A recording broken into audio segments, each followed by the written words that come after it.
সংবিধান সম্পৃক্ত বিষয়ের সংস্কার বাস্তবায়ন হবে কিভাবে তা নিয়ে এখনো কাটেনি বিতর্ক। সবশেষ কয়েকজন বিশেষজ্ঞের সুপারিশের বরাত দিয়ে রাষ্ট্রপতির সাংবিধানিক আদেশের মাধ্যমে সংস্কার বাস্তবায়নের প্রস্তাব সামনে আনে জাতীয় ঐকমত্য কমিশন। জামায়াত সহ কিছু দল এতে সায় দিলেও ভিন্ন অবস্থানে বিএনপি সহ অন্যরা। বাম ঘরানার প্রায় সব দলই মনে করে সাংবিধানিক আদেশ নয়, বরং নির্বাচিত সংসদই সংবিধান সম্পর্কিত সংস্কার বাস্তবায়নের প্রতিষ্ঠিত পদ্ধতি ও উপযুক্ত বিকল্প।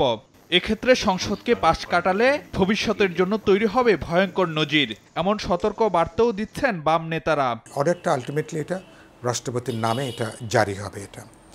এটা খুবই বিপজ্জনক, খুবই ভয়ঙ্কর একটা প্রস্তাবনা।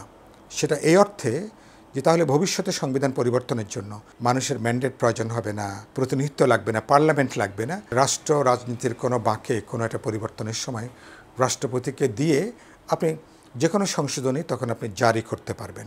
সংবিধান সংশোধন করে যেটা করতে হবে আগামী পার্লামেন্টের জন্য রেখে দিতে হবে। কিন্তু তাই এটা ছাড়া ওনারা নতুন করে বাস্তবায়নের এমন অনেকগুলো পদ্ধতি আনতেছে, আমি দেখছি সেটা আমাদের ঐক্যমত্যকে ক্ষতিগ্রস্ত করতেছে। এটা মোটেই গ্রহণযোগ্য না। চায়ের সাথে সবাই খোঁজে প্রিয় দোস্ত, শুধুমাত্র প্রাণ টোস্ট। আমার দোস্ত প্রাণ টোস্ট। সাংবিধানিক আদেশ জারির ক্ষেত্রে উদাহরণ হিসেবে সামনে আনা হচ্ছে পাকিস্তান আমলে সামরিক শাসক ইয়াহিয়া খানের একই ধরনের একটি আদেশকে। কিন্তু ৭০-এর সেই প্রেক্ষাপট আর বর্তমান বাস্তবতা সম্পূর্ণ ভিন্ন বলে মনে করেন বাম নেতারা। তখন তো প্রেসিডেন্সিয়াল ফর্ম অফ গভর্নমেন্ট ছিল, এক।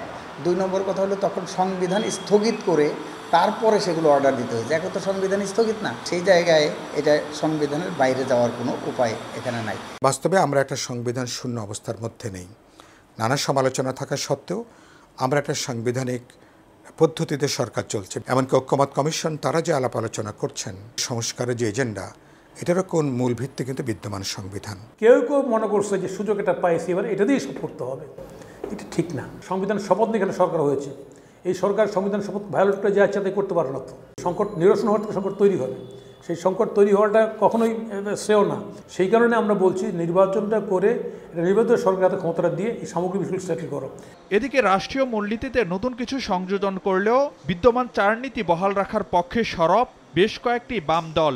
এর ব্যত্যয় হলে সনদে সই না করারও ইঙ্গিত দেন নেতারা। আমাদের এখনও আশা যে ঐকমত্য কমিশন এবং অন্তর্বর্তীকালীন সরকার সেই বিষয়গুলো বিবেচনায় নেবে, যাতে করে আমরা সনদে স্বাক্ষর করতে পারি।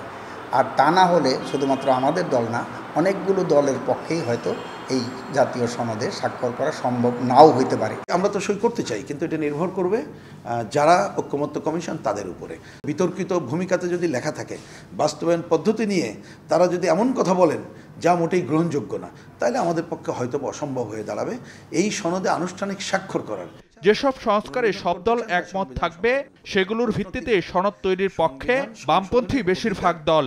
নির্বাচিত পার্লামেন্ট নিয়ম অনুযায়ী করবে। ফারুক ভিয়া, রবিন, সময় সংবাদ, ঢাকা। তাহলে একটা বিপ্লব করেই করতে পারে।